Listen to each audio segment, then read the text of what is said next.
गुजरात में विधानसभा चुनाव नजदीक आने के साथ ही बीजेपी जोर शोर से चुनाव प्रचार में जुट गई है। पार्टी यहां चुनाव जीतने के लिए अपने सबसे लोकप्रिय चेहरे पर भरोसा कर रही है। खबर है कि प्रधानमंत्री नरेंद्र मोदी अगले 15 दिनों में राज्य भर में करीब 25 रैलियां कर सकते हैं। प्रधानमंत्री नरेंद्र मोदी आज गुजरात में हैं। यहाँ पीएम मोदी का 3 दिवसीय कार्यक्रम है। आज शाम गुजरात पहुंचने के बाद पीएम मोदी ने वलसाड़ में चुनावी रैली को संबोधित किया है।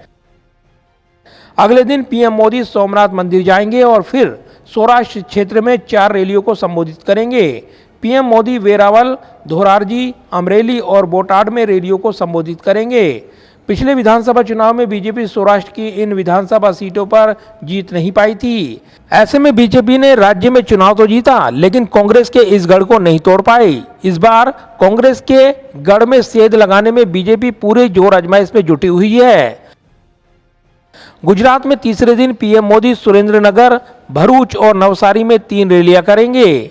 जहां भरूच कांग्रेस के दिवंगत पूर्व दिग्गज नेता अहमद पटेल का निर्वाचन क्षेत्र रहा है, वहीं नवसारी से ताल्लुक रखने वाले बीजेपी के प्रदेश अध्यक्ष सीआर पाटिल देश भर में शीर्ष अंतर से अपनी लोकसभा सीट जीत रही हैं।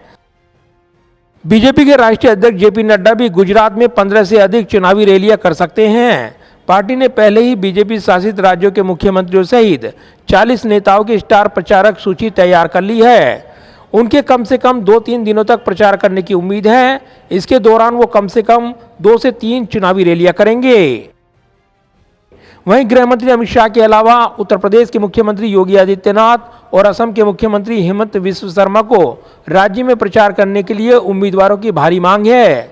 40 स्टार प्रचारकों के अलावा बीजेपी ने प्रत्येक विधानसभा क्षेत्र पर ध्यान केंद्रित करते हुए पूरे राज्य में सांसदों और विधायकों की ड्यूटी विशेष तौर पर लगाई है। उत्तर प्रदेश के उप मुख्यमंत्री केशव प्रसाद मौर्य और ब्रजेश पाठक के अलावा अन्य नेता और पार्टी के वरिष्ठ सांसद जैसे राधा मोहन सिंह, निशिकांत दुबे, सत्यपाल सिंह और अन्य पहले से ही राज्य में डेरा डाले हुए हैं। पिछले चुनाव में बीजेपी ने 182 सीटों में से 99 सीटों पर जीत दर्ज कर सरकार बनाई थी। पार्टी पिछले 27 सालों से गुजरात में सत्ता में है और नरेंद्र मोदी राज्य के सबसे लंबे समय तक मुख्यमंत्री रहे हैं।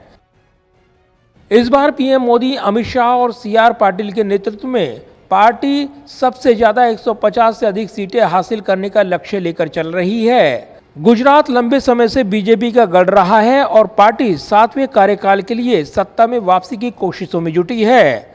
गुजरात में 182 विधानसभा क्षेत्र हैं। राज्य में 2 चरणों में विधानसभा चुनाव कराए जाने हैं। पहले चरण के तहत 1 दिसंबर और दूसरे चरण के तहत 5 दिसंबर को मतदान होगा। वहीं वोटों की गिनती 8 दिसंबर को होगी। कैमरामैन विदर्भ के साथ प्रदीप कुमार, टोटल न्यूज़, दिल्ली।